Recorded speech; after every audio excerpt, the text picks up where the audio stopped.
ہوں گے، صالحین کے ساتھ ہوں گے۔ اور آخری بات خواتین کے حوالے سے بھی کہ نبی پاک علیہ السلام نے فرمایا کہ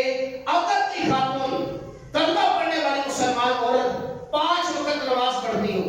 رمضان کے روزے رکھتی ہو، اپنی پاک دامنی کی حفاظت کرتی ہو اور اپنے شوہر کی فرما برداری کرتی ہو، 4 کام کرنے والی، نمازوں کی پابندی کرنے والی،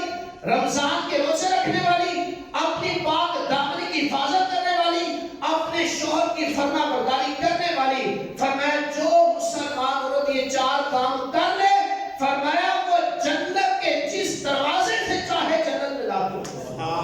رب تعالیٰ سے شرف عطا فرمائے گا، ایک دروازہ نہیں، 2 نہیں، بلکہ جنت کے جتنے دروازے ہیں ہر دروازہ اس عورت کے لیے کھولا جائے گا اور کہا جائے گا نماز پڑھنے والی، اے روزے رکھنے والی، اے اپنی پاک دامنی کی حفاظت کرنے والی، اے اپنے شوہر کی فرما برداری کرنے والی، جنت کے جس مرضی دروازے سے جنت میں داخل ہو جا۔ اللہ تعالیٰ مجھے آپ کو عمل کرنے کی توفیق نصیب فرمائے۔